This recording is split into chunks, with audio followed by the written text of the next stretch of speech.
everybody, and welcome to sayreportjr, a podcast you should be listening to, subscribe to, and downloading every single week. And this week, we have a very special guest, Emperor Palpatine. We do? Wait, Yeah. was that supposed to be a cue for me No. to do an Emperor Palpatine voice? No, it's just okay. Emperor Palpatine started a podcast. That's like the big thing I've been seeing from people. I don't... Oh, wait. Hold on.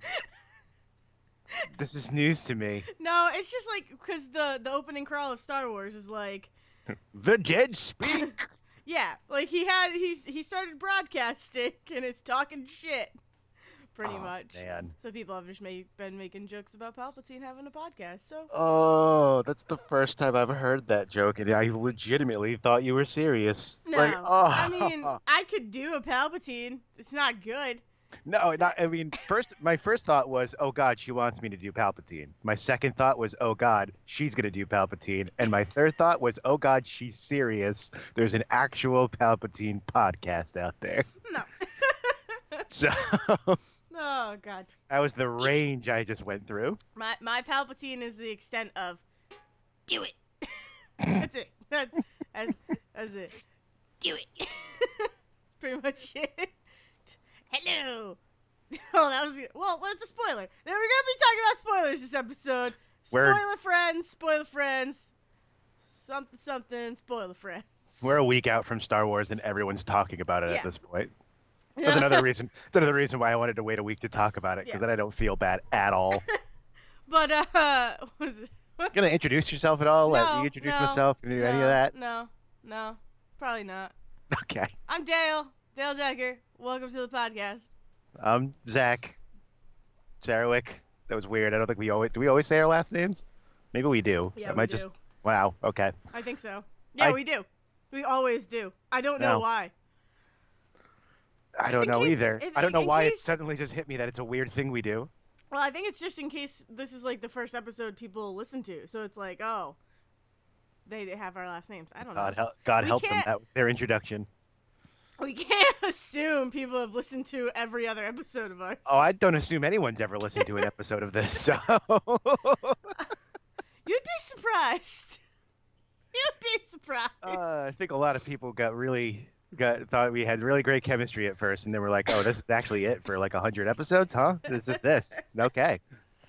Oh, man. But yeah. Hi. Hi. Happy Christmas after the fact. Well, that was a very British way of saying that. Yeah. Happy Christmas to you. Yeah. Why not? I like it better. It's because you learned that all cats speak in a British accent and just thought, no. Yeah, I'm just going to talk like that now because cats has infected everything. No. It's infected you. It's infected me. No. It's amazing. It's the greatest theatrical event of our time. No. No. You can't allow people to think that cats in any way, shape, or form has shaped how I speak. No.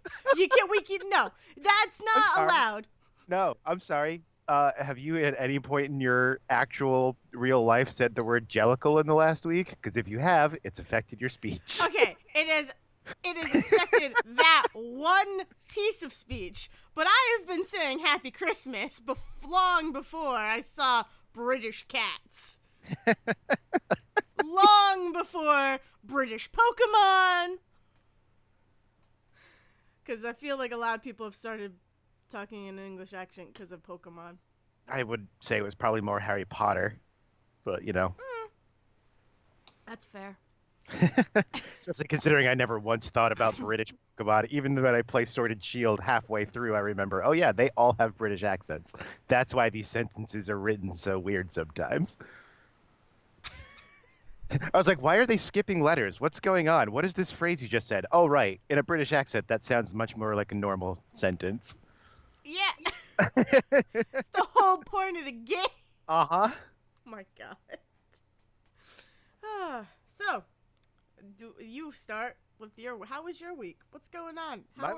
Is it me? No, it's you. No, it's me.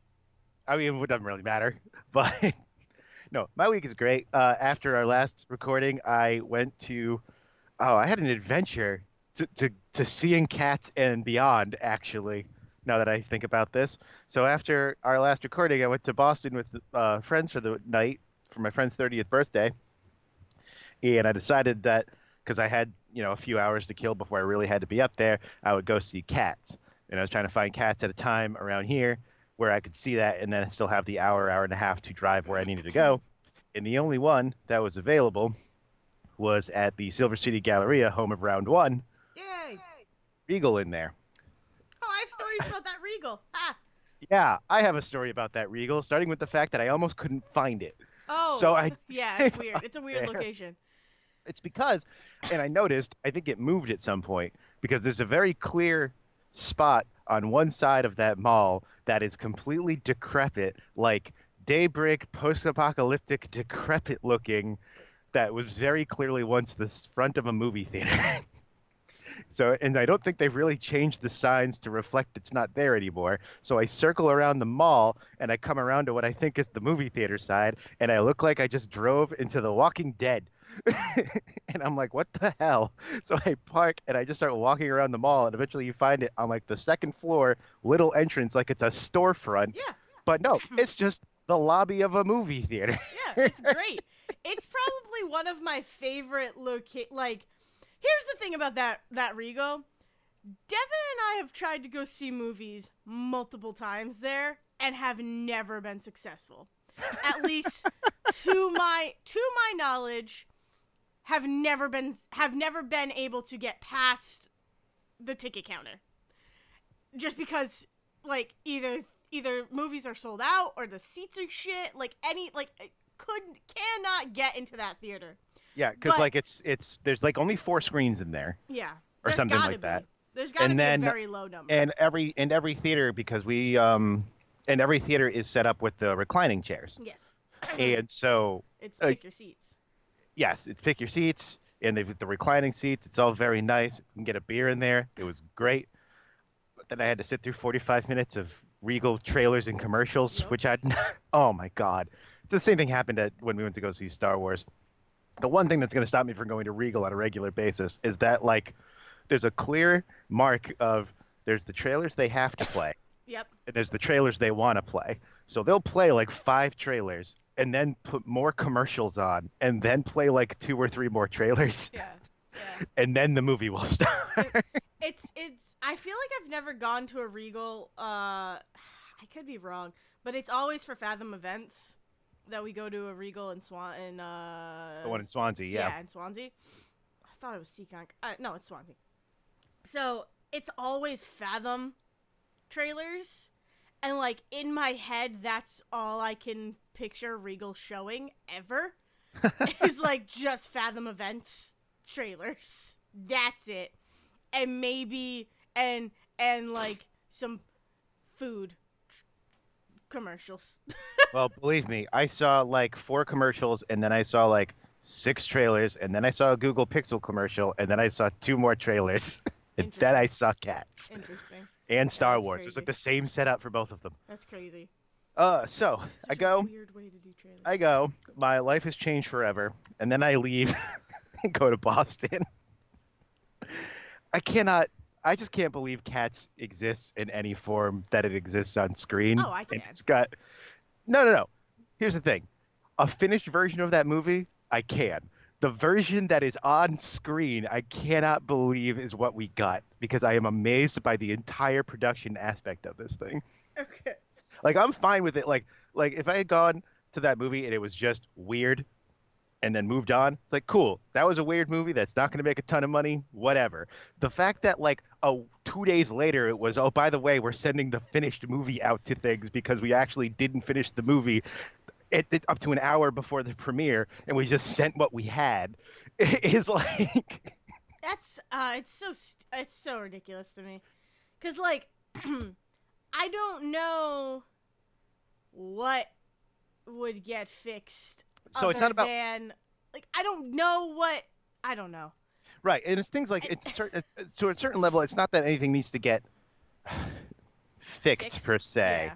It's that there's like certain things that still need to get like overdone with that digital fur crap. Yeah. Like when you notice, The like hands and it's not- stuff, it's yeah. not, and it's not just the hands; it's the faces. 3 of those people in that whole movie had like actual fur on their faces and looked like cats, and everyone else was just a human face with a little bit of face paint. Yeah. And like, I couldn't figure it out through the whole movie why they would do that because I was like, why am I looking at like three people that look like cats, and then like Taylor Swift looks like her face was just slapped on this cat body, I don't and know. I just, um yeah, I don't know. and the one thing that got pointed out, and this is probably this is the one thing that's like maybe a clear indication of like what was actually quote unquote missed versus what's just weird art direction was in Rebel Wilson's song. There's a part where she's holding what looks like a long pink string that she's singing into for like 10 seconds, and then 30 seconds later she does the same thing, but her tail whips underneath between her legs and she's using her tail to sing into, and someone posited that that pink thing was supposed to be her tail. But somehow they missed that and just gave her, she's still holding whatever pink thing was supposed to be digitally altered in her hand to look like her tail, and her tail is instead flipping around behind her in the back. So no one knows what the hell this thing is she's holding onto and singing into, because it doesn't look like anything. It's literally just a long pink tube that she's singing Oh. into. And someone's like, I think that's supposed to be her tail, man. I think it's supposed to be the same move she does later, where she swings the tail between her legs and sings into it like a microphone. Yeah. I'm trying to think back to that, and wow, I could have sworn it was her tail. I don't even remember the pink thing, but No, now that you because mentioned it, it's bright pink, and so like the thing in my head was like, is that supposed to be like a weird hairball she's singing into? What is she singing into? I thought it was her tail. I could have sworn Uh, I saw her singing to her tail, and then she no, threw it back. But right. Well, that's just it. She maybe does the not. same thing because she does the same thing later. Like you're right. You Yeah. remember her doing that, just No, not at that one no, moment. I mean, Like, I'm thinking back to that scene before she does it between her legs, and yeah. like I can only picture her tail. Like I can't picture, but like now that you say it, I'm questioning myself. I'm questioning my memory, and it's like, yeah, that might have been a pink thing that she was singing into. I don't know. That's that's got Because if it me messed up. because short like the thing is it's definitely pink, right? And so whether or not they show her tail flipping around behind her, I Yeah, don't know, but it's definitely a pink thing she's singing into. I don't know. But like other That's than weird. that, like it's just like every other step of the way looking at this thing, like it's just they look weird, and then everybody reacts to the fact that they look weird. It's like, yeah, it's cats. Cats always looks weird. And like I can't their scale changes throughout that movie, that sometimes they look like they're scaled against the furniture to be the size of regular cats, and then other times they look like they're way too small for the area they're in, and I just like my brain can't conceive what I'm looking at, and I want to watch it again. Well, there's something interesting about that as far as scaling goes. Is that because I was reading just something about the poems that it's based on, and some of the cats are supposed to be kittens, and so that makes sense if they're way smaller But than they should be. right, but I mean like the same cat in one scene Yeah, I will know. will Yeah, look like it's, yeah. however tall, and then in the next scene will be against a piece of furniture and look like it's the size of a mouse. Yeah. Like Well, it's interesting, like indoors versus outdoors, which like I could spin a whole theory for you.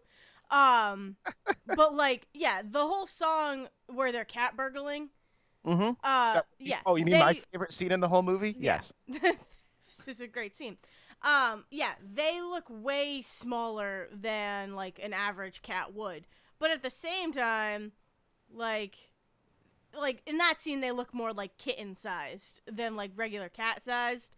Um, but then like you have Rebel Wilson's scene where they still look very small, but they work better in that home. I don't know, but In when that they're space, yeah, yeah. but when they're outside, like that's where they come alive a lot of like that's like that could be like the theory. So like yeah, they're gonna look regular sized against buildings Yeah, I mean like and the wide open against space works yeah, for them versus yeah. sticking them in a cramped but room. Yeah. it's also like they feel more free outside of a home than they do inside of a home, so that's why they look larger.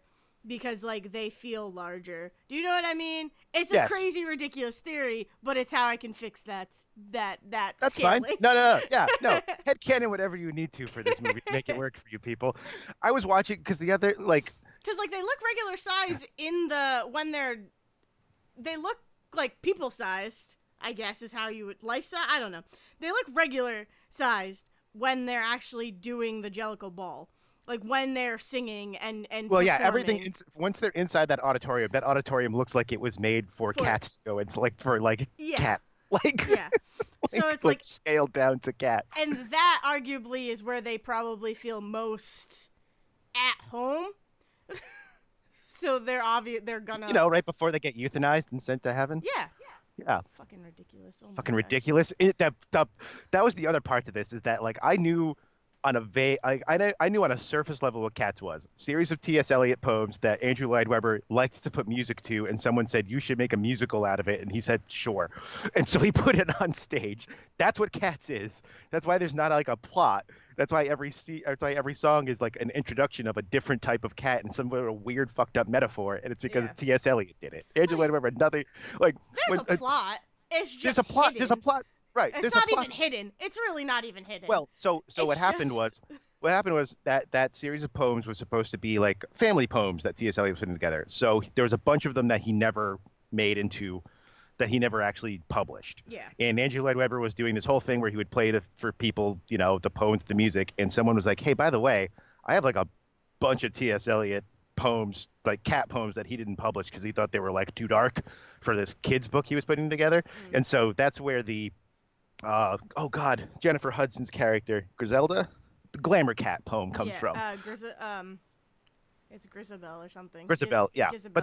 But that's where that poem comes from. And Andrew Lloyd Webber goes, "Oh, perfect. This is where my plot's going to be then. It's going to be all of these cats are doing a talent show so that one of them can be chosen by their cult leader to ascend to heaven." Yeah. And it's like much. and it's really only about halfway through that my brain really put all that together and went, "Oh, what's a death cult? Oh, they're gonna kill." Like they keep saying reborn and reincarnate. They mean that die. They don't just mean like, oh, you get chosen for adoption. They mean you straight up get euthanized Yeah. so that you may be reborn into a better life. Yeah. We're gonna send you off in a hot air balloon, And like, and then you're gonna die because of lack of oxygen. It's gonna be and great. like, it was so funny to watch people react to this movie because I think what happened was that they projected the fact that we all just kind of have a vague cultural understanding that cats exists without ever actually knowing what it is. I think we all kind of learned collectively on the internet together what the actual like watching Story cats is. Yeah. And we went, wait a minute, wait, hold on. We need to back up for a second. You need to explain this from top to bottom to me. It's a bunch of cats, and each song is introducing a new type of cat, but not like a real cat, like a metaphor for a cat. Like Rum Tum Tugger is the type of cat that like you try to feed it and he doesn't want the food, and then you walk away and he screams about the fact that he's hungry. Okay. Now again, explain some more to me. So they're all so what's a jellicle? Jellicle's not a word, right? Because when I first heard it and it's shouted at you 80 times in that opening song, I just went, "Oh, that's just weird British slang for stray cat, right? That's what that means." So and then have and then you they're looked like, it up? "No, well, yes." Okay. But also partway through the movie they go, "Now you're really a jellicle." I was like, "Oh, no, that's just the name of this cult of stray cats. That's a word he made up. That's not British slang for stray cat. That's a made up T.S. Eliot word." I think it's probably like gathering what I gathered from reading like the Wikipedia or whatever. I think it's like angelical, like it comes from that, and then but like that I don't know, because there's jellicle cats and then there's something dogs, like I don't remember it, but there's another cull, like jellicle word for dogs, And it's probably part of the song. They definitely say pericle? something dogs in is one of the lines. Yeah, That's my I other. think it's jellicle cats and pericle dogs or something. I don't know. Yeah. But a jellicle is basically just a nocturnal black and white cat that like hangs out in the street at night. Yeah. Like Yeah. that's basically all it is. And It's not Andrew Lloyd Webber was stray. like, It's not specifically stray, because half of these cats are not stray cats. which is I think I am another thing that's like convinced. super unclear. Well, half of them were in collars. Yeah. So then, Because yeah, for me, watching that, I'm like, all right, this is a visual way for someone to show an audience who may or may not own a cat that, hey, if this cat has something around its neck, it probably has a family. If it doesn't, it's probably a stray. But like, my cat doesn't have a collar. My yeah. cat, my and, cat. and ultimately that doesn't actually like mean anything in the long run. It's just No, costume design. yeah, it's just costume But design, because basically, like, how I picture cats is like at night when their owners are asleep, these cats slip out of their houses and go hang out with their cat friends, Mhm. and just have jolly old good times hanging out at the Jellicle Ball. Like that, and I love that. Like, that is such a cool concept to me. But then I don't know. Then it happens, and you're like, Yes, what is happening? because like they all said it. So And McCavity? I think a bunch of people, McCavity? McCavities. Oh my McCavity god. was great. McCavity was great until he took that friggin' jacket off, and the whole suit around what is essentially a naked Idris Elba, but hair top to bottom. That was a weird look. That was a weird look as soon as he took that outfit off. He was so silky. Yeah, he was just so shiny. Yeah. He was just so shiny. So like, I think what happened was like people, because I would see that people would be like reacting to it, like, "What the hell is Jellicle? What does this mean? What do you mean it's a death cult?" And it's like, that's not the movie's fault. You guys realize that's not the movie's fault. That's what the play is. Yeah, yeah. So like we could go back and forth all day about whether or not the movie needed to be made, quote unquote, because like it's been off Broadway for a while and it's starting to lose cultural relevance, which is probably why someone was like, "Oh yeah, this would be perfect because Yeah. people remember cats, but they'll come from the nostalgia." But like I just like the number of people that I think were like looked at the visuals of this movie, which are a little off, but then they went, and also the rest of the movie is weird. It's like, yeah, but the rest of the movie is Andrew Lloyd Webber and T.S. Eliot. You cannot put that on the people that made this movie, Yeah. guys. Yeah. I mean, the thing is, I'm kind of like disappointed that there is a quote unquote final I don't know. If they fix things like, and again, fix quote unquote whatever, if they add fur or whatever to their hands, like, I actually really liked that they had human hands and that their faces were really human, because that's what the play is. Like, it Right. felt like The play it was. also has like some more distinct. Because I think what happened though is that like they didn't put as much makeup on their faces as they would have for the play, with the expectation that they would fill it out with fur later. So there's like little vague pieces of like pancake makeup on Yeah, people's faces with maybe. nothing. So that's the sort of thing I think they were going for. Because I think like Mr. Mistopheles, I think looks exactly the way he was supposed to look. Yeah. I think that's the level that they were going for with everybody. Yeah. But for some reason, it's Mistopheles and the gray cat I never got the name of at the beginning that sings about names and it never comes up or Oh. is again. It comes up one other time, and it's like, wait, what? She never. They're talking about how like, oh, they all have secret names, and you're like, oh, this is like cat lore, and then it's never a thing because Yeah. there's no other poem that talks about it. So why would we? I think it came up like one other time, but it was there and gone so Yeah. quickly, and I'm like, what just happened? But yeah, I don't know. I really like that, and then, but like I said, I'm pretty sure I saw zippers, so like that could get. Right, and that's the sort Yeah, of thing that but- they're talking about. And it's been a rough year for VFX artists. It Yeah. always is, but Yeah. this year especially because like the people that remade Sonic and did all of the work on Lion King don't have jobs anymore because their managers were shit, Yeah. and Disney didn't care enough to make sure that they were being treated correctly. So like And I don't know, and like. so like I don't want to put ugh. it on these artists for like Tom Hooper or whatever producers didn't give them the time they needed to put this together the way they wanted it to, Yeah. or even the way I shouldn't even say the way the VFX artists wanted it to put it the way together they all felt was quote unquote finished, and just send it out there and just take the hit for you made a weird movie, guys. Yeah. But it sucks too, because like I look at all these effects like original Sonic. I actually really liked how original Sonic looked, and then people were just like fucking crybabies over it. And it's like, you do better. Try it. You Yeah. do something like that. I'd like to see you make, like, come on, calm down. Yeah, like I And want to then, say, like, like, people complaining that there's no facial emotions in Lion King. And it's like, do you know how the animal kingdom works? Do you know how animals work? They don't really have facial expressions. but I mean, They have okay, body movements. two things. Like, One, the whole reason that Disney animation was what it was in 2D was specifically because of that, and they yeah, but it's specifically modeled things different. after human faces. But it's Um, different. It's different.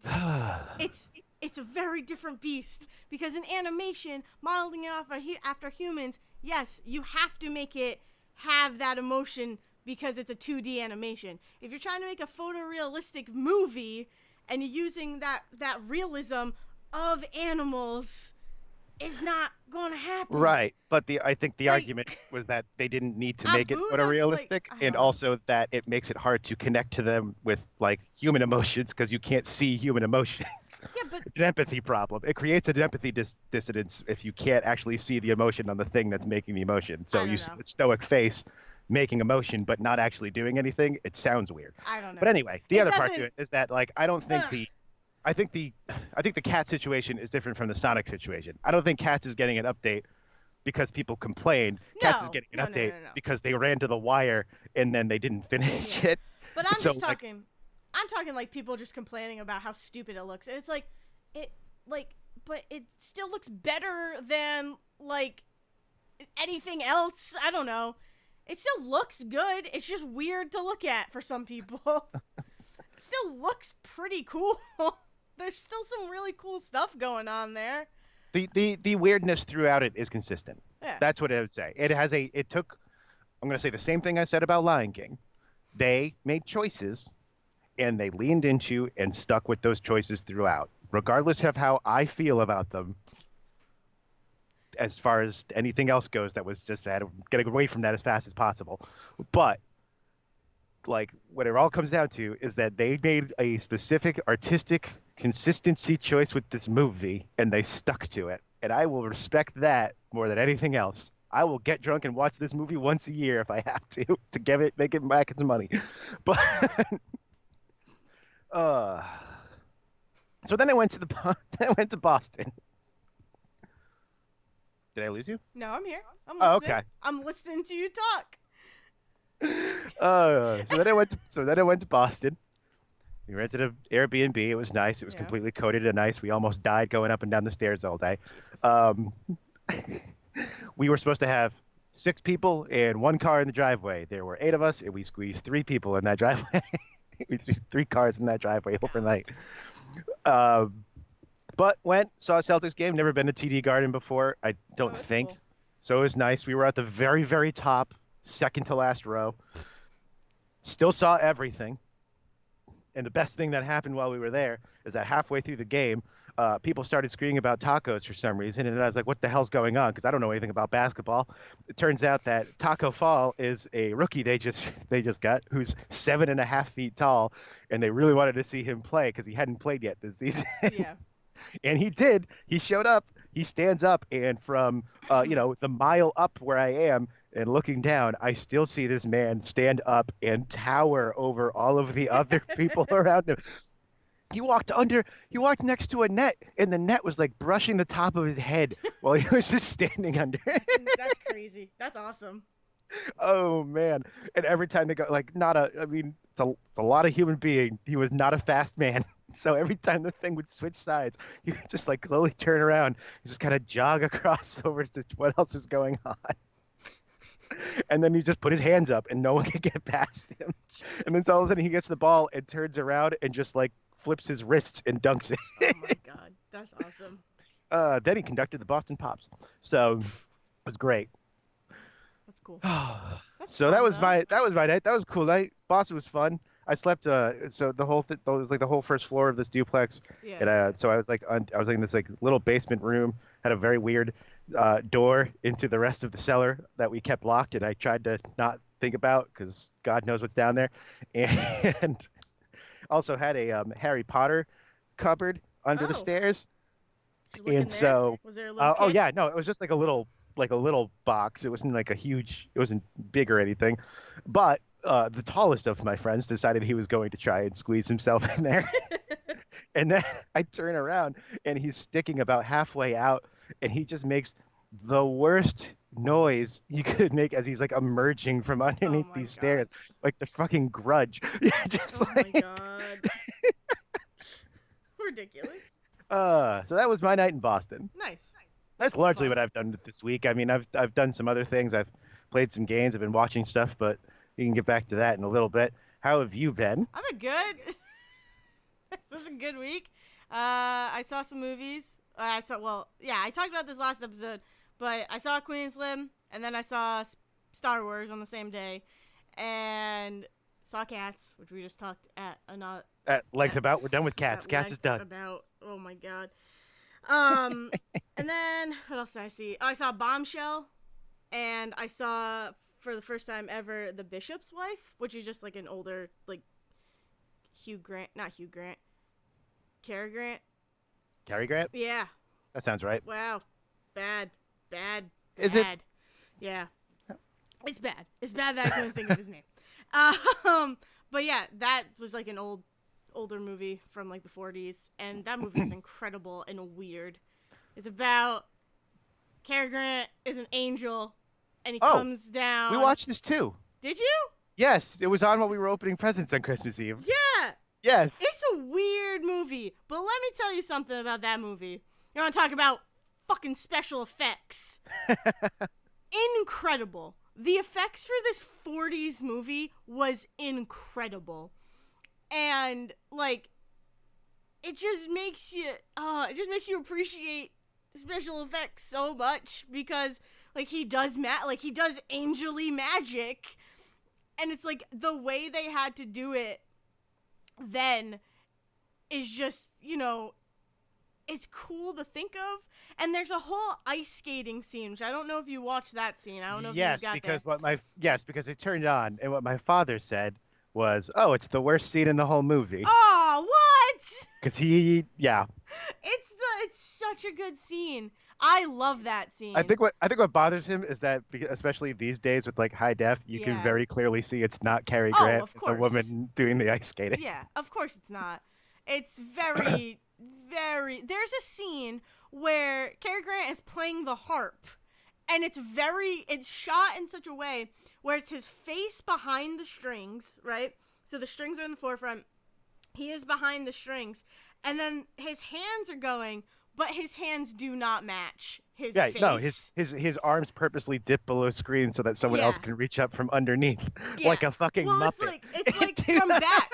And it has to be from not even below, but from the side of the screen. But it looks like it's a little jarring, but like it looks like he's playing the harp. It's cool. It's a really cool practical effect.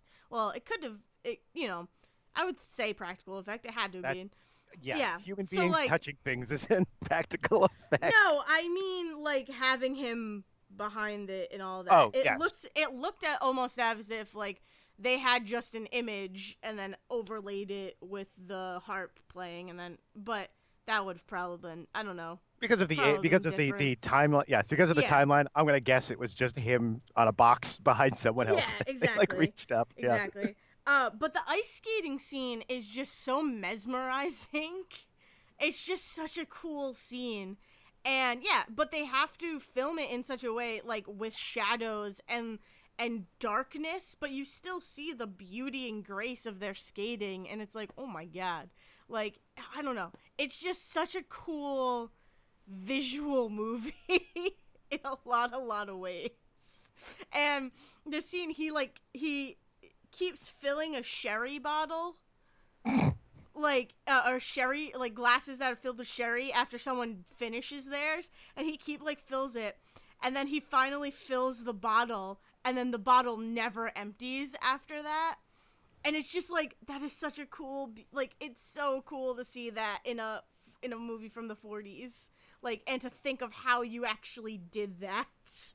I don't know. It's cool. I like old effects like that. I don't know. That's why I like old horror movies. I love Yeah. how old horror movies figured this stuff out. It's just, it's so good. And then like you watch effects now, and it's like, oh, where we were and where we are now. It's cool. That's why I'm so like please don't shit on effects, guys, because like it could.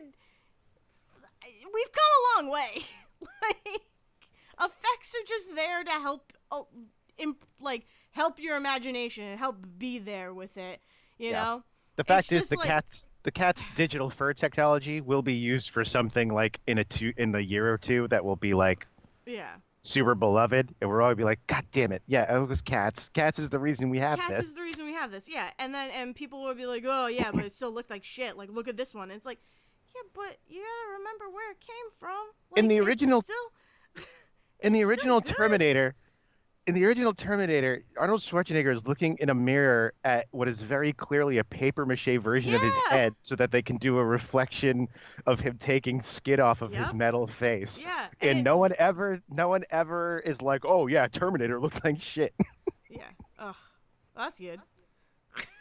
That's good, I guess. I'm just saying. I think I just like it's a weird thing that like for some reason it's a I guess it would be recency bias more than anything, or the what is it? The we live in the future paradox, whatever it is, where or it's like a fallacy argument that's like it's 2019, we should be past this kind of thing, Yeah. where like people are still trying new things, but people have already decided that because it's going to be 2020 in a few days, that it should look immediately excellent or else it's terrible. Yeah.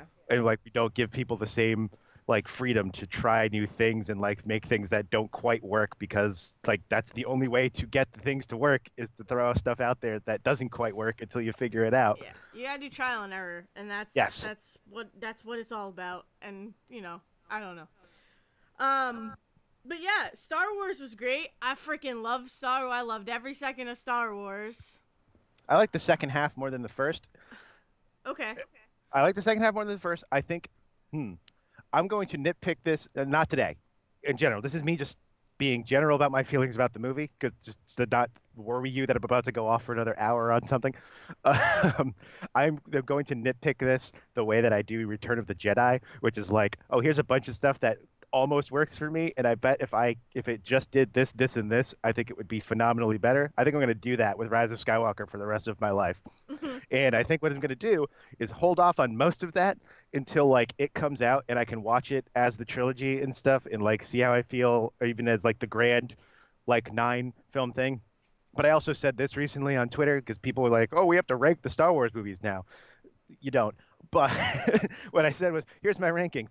You could probably convince me to, like I have no problem sitting down and watching like Solo or Rogue One because those are singular movies like with the story you can just watch. I'm never going to sit down and just watch any of the episode films. Like I'm never going to sit down and be like, I'm bored today, I'm going to throw on New Hope, or I'm bored today, I'm going to throw on Last Jedi. That's not how it works. That's not how my brain works. I'm going to sit down and be like, I think I'm going to take the next week and a half and watch all 9 of these movies because that's the story. Yeah. Like I can't just sit down and watch one of them. So like I think it fits fine into them. I have, like I said, some nitpicks about how it was like written and executed, but quite frankly, I think it fits perfectly fine with the rest of the other 8 movies that came before it. Yeah. And I think it's a fitting film, especially like there are things that people are like mad, like choices that were made and stuff of like, I don't know. I don't want to get into the negative stuff that people have said about it because I don't care, but it bothers me that people just keep talking about it as opposed to just letting it be what it is. Huh. Like, bothers you that people are talking negatively about it, or just in Yes. general? Well, in general, but no, I'm fine with people talking about it in general. It's just that like I think there's I think the things that are important to think about are things like the fact that Rose is not a character in this movie really, and it sucks because Mm-hmm. she deserved better. Mm-hmm. But what people are really just seem to really want to fight about is like, oh, it's so dumb that it's Emperor Palpatine's plan is so ridiculous. It's like, yeah, it was always ridiculous. It was ridiculous in the prequel trilogy. It's fucking ridiculous in the original trilogy. The guy makes ridiculous plans. I don't give a shit that Palpatine came back and that, like he had a ridiculous convoluted plan. That's kind of what Star Wars is. Mm-hmm. So it's like there's a difference between like critiquing the film and for like Yeah. critiquing the film for the stuff that I think is actually important to critique it for, and critiquing the film for comparing it to for some reason thinking that like the original trilogy was somehow some grand thought out plan when the fucking Luke and Leia kiss in the first movie because he didn't even know that Darth Vader was their father yet. So like Yep. When you think about the fact that like that Star Wars was never supposed to even have a sequel to begin with, I don't give a shit that people are like kind of plopping things together like haphazardly for plot. That's Well, just what Star Wars is, and that's yeah. part of the best parts of it. Yeah.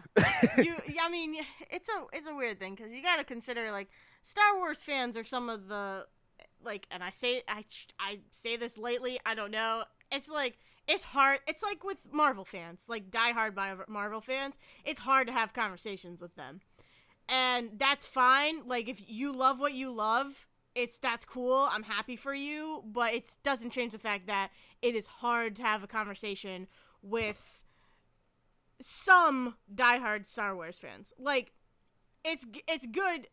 Like there are people there. I know people who are diehard Star Wars fans, but are welcoming to a discussion about certain elements of the movie and are welcoming to discussions and crazy theories that like I come up with.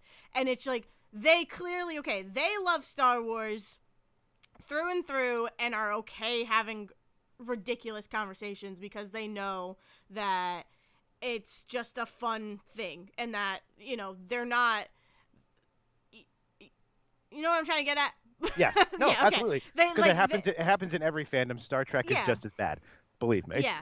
So it's like but I pictured, and I haven't really had too much experience other than like seeing things online, and even then I don't really see them. I basically hear them from like you. um and That's it's fair. like it's like people online are those trolls who are like, oh, this doesn't work because in this episode like they mentioned that and it just doesn't make sense for the story. Like those are more just internet trolls, I think, trying to dig out just anger and just trying to spread negativity. But like like I said, I know diehard Star Wars fans who I have had incredible conversations with, even though at the end of the conversation we don't agree. And that goes for Marvel too. Like there are people online who are trolls about Marvel and claim to be true fans and claim to be like oh, comic fans and movie fans, and they're just like being negative about everything. But it's like I in the real world have had interactions with people on the Marvel movies where at the end of the conversation we disagree, but the conversation is still fun. Like it's still fun just to throw out ridiculous theories and like just have fun with it, even though we disagree. You know what I mean? Like I don't Yes. know. That's why I like Star Wars and that's why I like Marvel, because they really are, yes, they have a cohesive story, they have a one singular thing, but there's a lot that you can interpret from them. Like you can take a lot away from them and everybody can get something different out of them. And but when you only look at it for face value and you don't want to have those conversations, it's like, okay, then what, like that's how you choose to watch it. That's cool, but like I'm not really gonna want to have that conversation with you because you're automatically like discrediting my opinions on this. You already do not want to hear what I have to say, and that's fine. I'm not going to share what I want to say. I Yeah. will wait and talk to other people who I do want to have these conversations with and have fun talks and have talks about Poe and Rey and all of that, and just be like, hey, Rey and Kylo are freaking awesome, and it's cool that they get to be together. I have started calling Kylo Ben, because I feel like Kylo Ren is still so much a part of him, even though at the end of the movie he is very much Ben Solo. Yeah, and and that's Like, the, like when I say like stuff I'm gonna nitpick, like I've talked about this before. I wanted him to be alive and like working towards yes, things because I yeah, liked the character. I liked yeah, him. So yeah, like that's the thing. Like yes, I think that is very much. I wish they could explore that more. yeah. It's It okay that sucks they that he's didn't though. dead, but And yeah, I wish that the whole thing with her healing him yep, had happened back on that desert planet, and so that he had the whole movie to work with that, because mhm, I think that's where it becomes the better movie for me, is that she heals him. That's at the end of the like globetrotting adventure part of that story, and you get to like the big grand operatic other half of it, yeah, and like and I wish that had happened earlier so that he had spent the movie working with like against the The light side, idea, the yeah, idea, like fighting with himself yeah, on the idea of the light side versus dark side yeah. stuff. Like that's the sort of thing when I say I could nitpick that. I Mm. also think and this isn't nitpicking, this is just reality because Carrie Fisher passed away. I'm 100% convinced that that scene with Han was supposed to be with Leia. That, yep, I've heard Yeah. that. So Another friend of mine had mentioned that, and I was like, that would have been because they never had so different. in the whole trilogy they never have a scene where they Yep. speak together. And Yeah. so like clearly Yeah. that was because that was like the whole setup because this Mhm. whole movie was supposed to be Leia based. Like they've talked Yeah. about the fact that this whole sequel trilogy was supposed to be first movie was about Han Yeah. and his relationship to Ben. Second is with Luke and his relationship to Rey, and then Leia was going to be the one that brought them together, and that was like Mhm. her big thing. And then she Yeah. passed away, and it sucked, which is why I think I think the second half of this movie was always going to be the second half of this movie, Mm. and I think the first half was the stuff they had to like rewrite around the fact Rewrite. that Carrie Fisher Yeah. passed away, Yeah. Which is which is why I unfortunate. think which is Yeah. why I think the second half is stronger. Hmm. But But that Han scene, what they did with it oh like no, it's if excellent. truly that was supposed to be a Leia scene, that first of all, that would have been incredible. It would have had just as much emotional heaviness to it, just as much as with the Han with Han. But the fact that they mirrored beautifully and perfectly to Force Awakens was just so incredible to me. Like their whole interaction on the bridge, beautiful, beautiful. I mean, it's yeah, no, I mean that I'm not. The one thing I'm never gonna knock in this is the fucking acting. This Yeah, is a fucking amazingly yeah, acted film. yeah. The scene, oh my God, I don't know who's playing Chewbacca now, but the scene where he comes back to the base and Leia's passed away. Yeah, yeah, Oh my God, I'm choking up right now thinking about it. yeah, yeah. Seriously, like it. I don't know. For me, for who I am as a Star Wars fan, like who just really enjoys the ride, and I enjoy the lore of the world, and just like the coolness of it, the like not space pirates or space cowboys, but like that's what I want to say right now.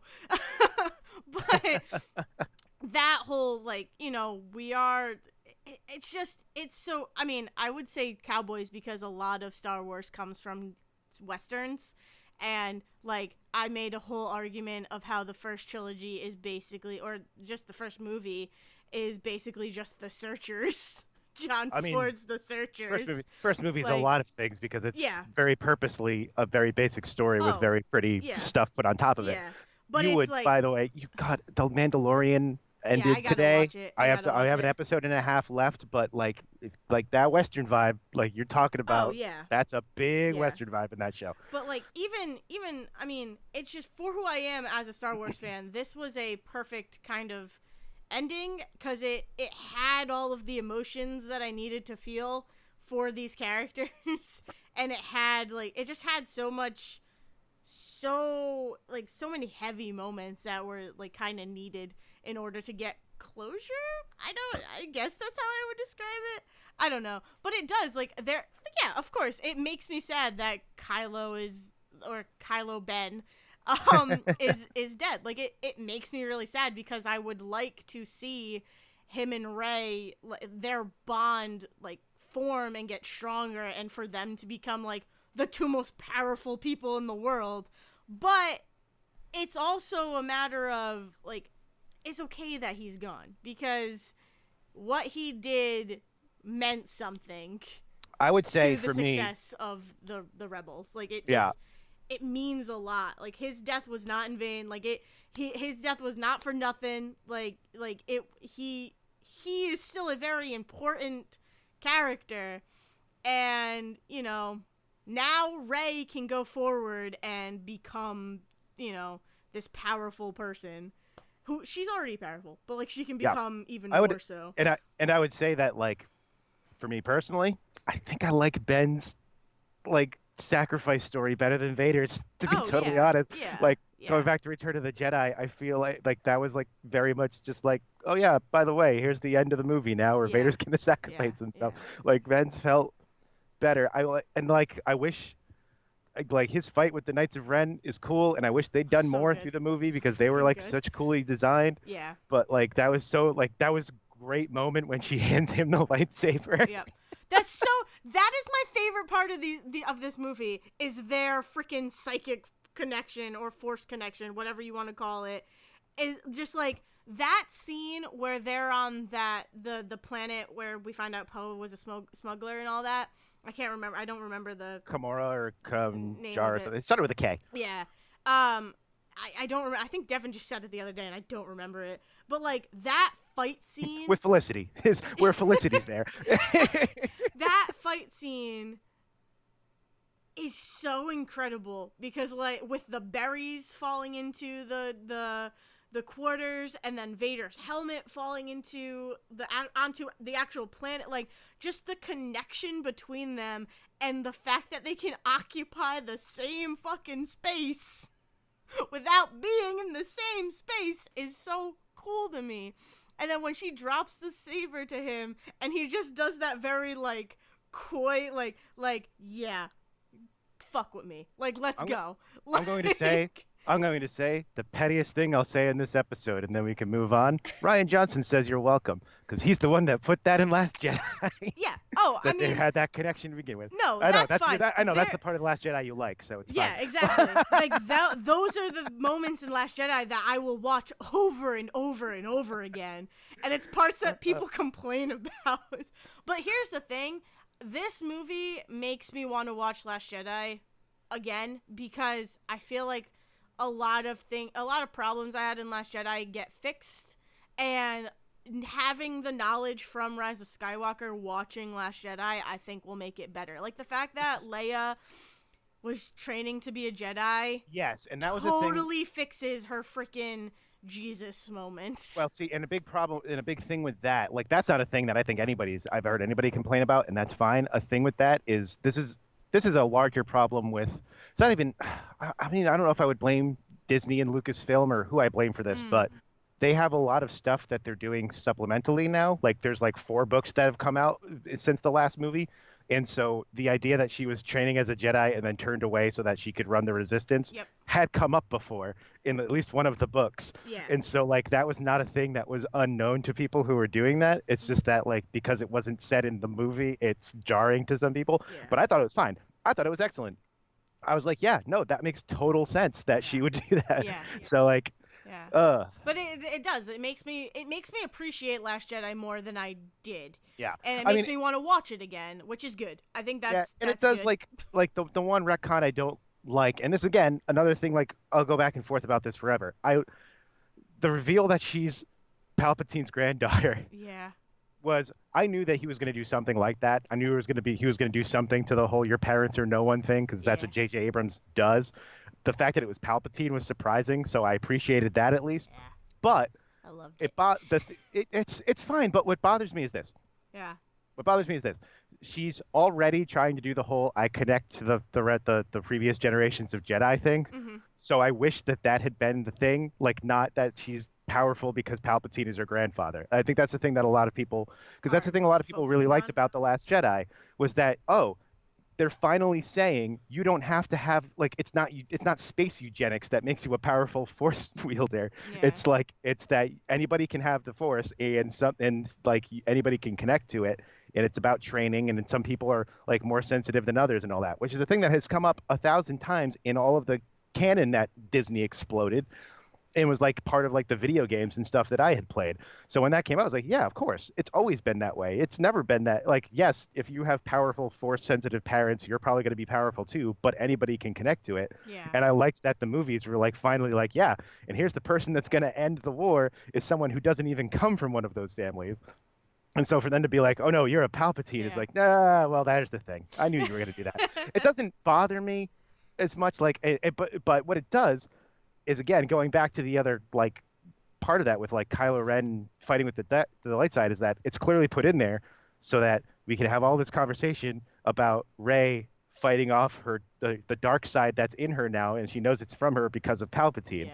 And unfortunately, you don't get as much of that from Kylo because really that doesn't even really come up until Leia dies and Rey heals him. Yeah. It's like, oh, damn it, JJ, you were so close. You were so close to having that parallel story with them, which was, Yeah. But that's, and again, doesn't actually mean I don't like the movie. I No, that's liked fine. it. Yeah. I liked it. My parents, I loved watching that with my parents. It was one of the best times I ever had watching a movie with my parents. I told you this over the after the episode last week, but I'll say it now.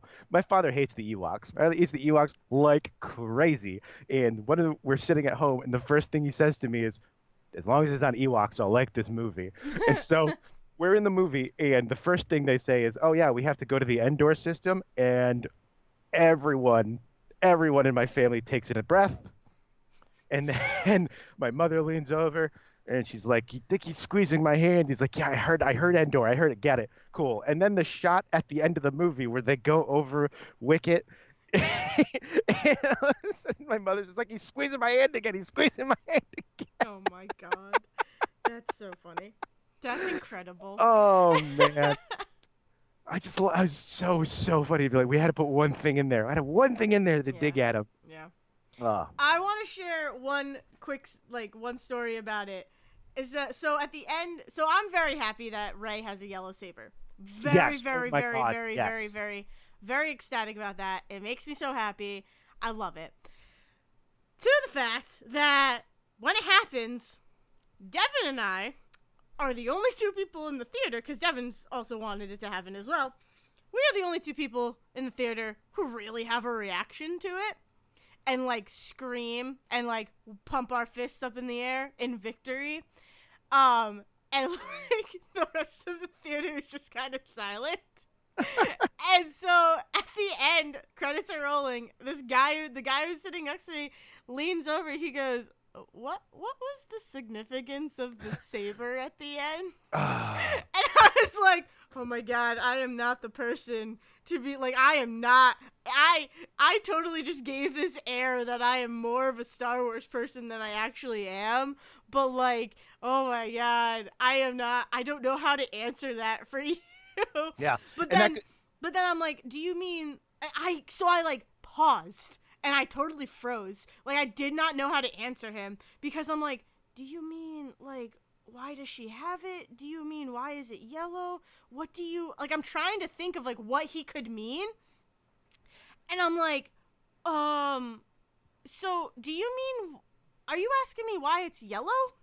And he's like, "Yeah, I guess." So I like, started describing, like, how some great Jedi use them, and then Devin chimes in. He's like, their Guardians use them, and I'm like, it's just, like, something that I personally have always wanted for her to have, and that's why I reacted that way.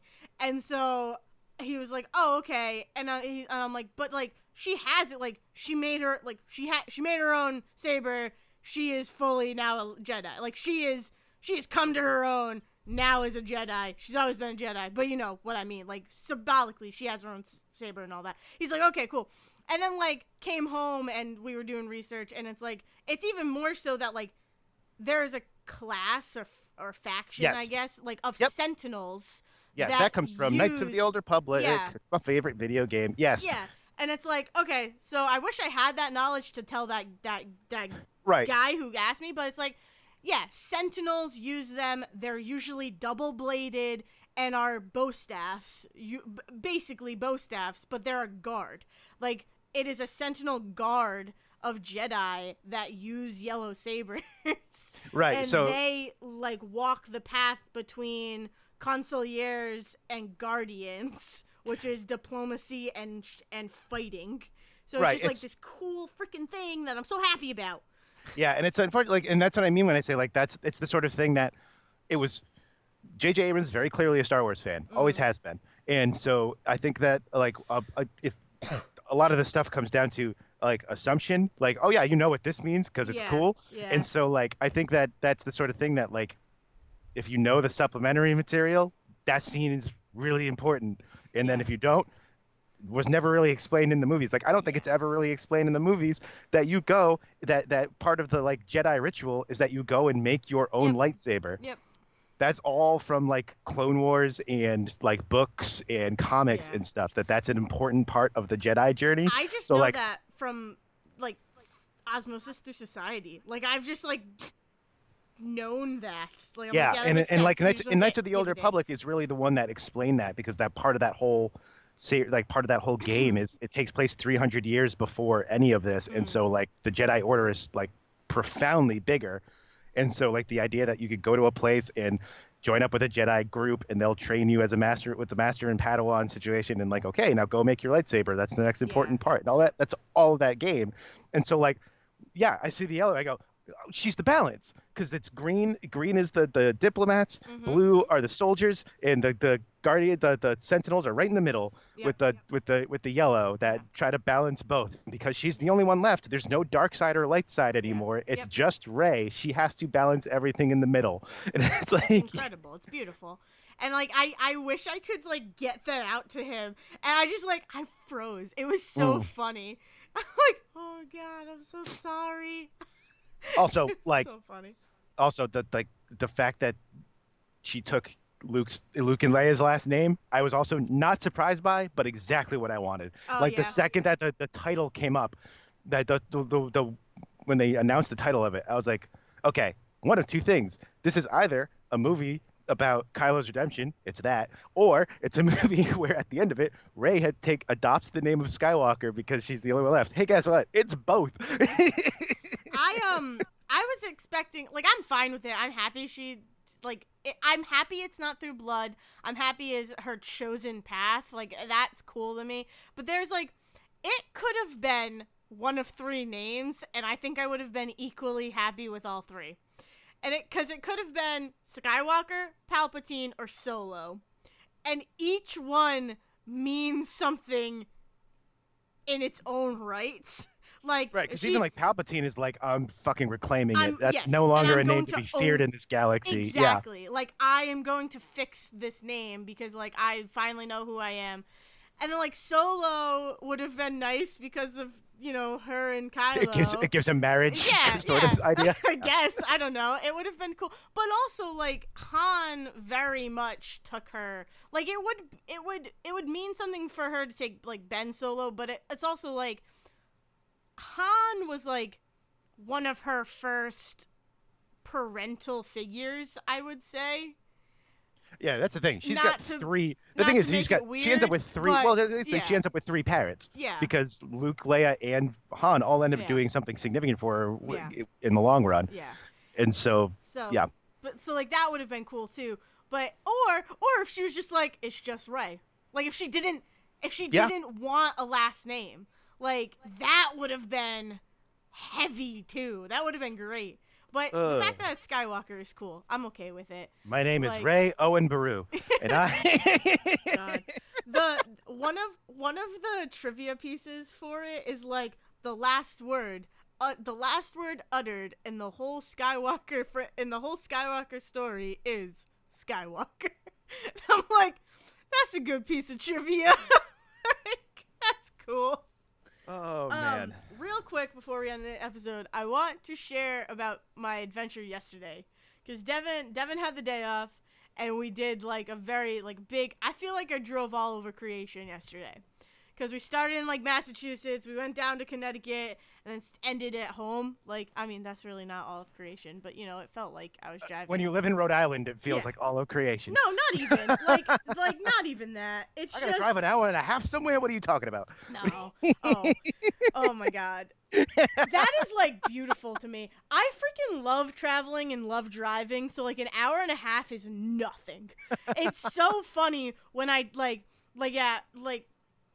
it'd be funny like in school, like when I mentioned to people or mentioned to professors or whatever, I'm like, or mentioned to friends, I'm like, yeah, we just drove to Philadelphia for the weekend, like it was fine. And the people are like, what? You drove to Philadelphia? And it's like, yeah, it's only like 6 hours. It's not that bad. We get a steak, we leave. You only go there for cheesesteak?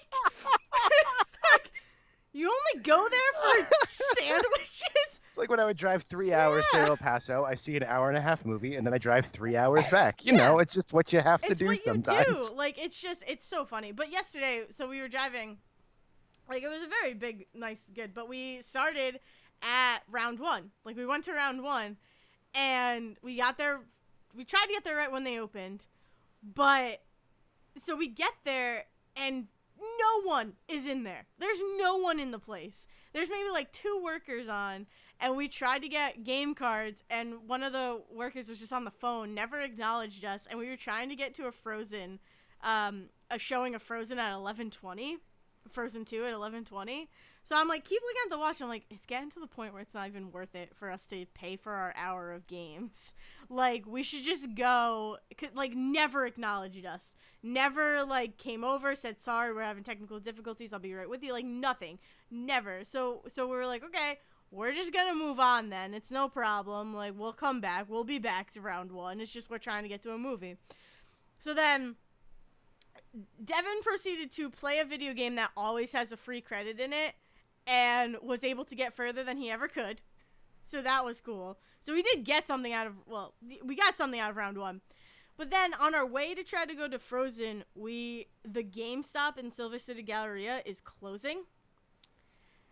And so everything is 30 to 50% off. Oh God. Yeah. And then the sirens called, and your ship was lost forever. Yeah. No, so we go in there, and I'm looking at stuff, and like I got, what did I get? I got a Storm Barbie signature figure that was originally $55, right? And then like a Marvel Legends figure, and then some clearance stuff, and it all came out to $55. So I got like seven or eight things, like, for the price of one of the things I was buying at a different GameStop. And then we tried to go see the movie. There were like 2 seats left in the very front row. Was this the Galleria? Yeah, this is at the Galleria. This is at that Regal. Mm-hmm. All the way to the left. So it's like, and another time where we don't get to see a movie at the Silver City Galleria Regal. Like, it sucks because that is one of my favorite placements of a movie theater. It's also weird because so it doesn't cool.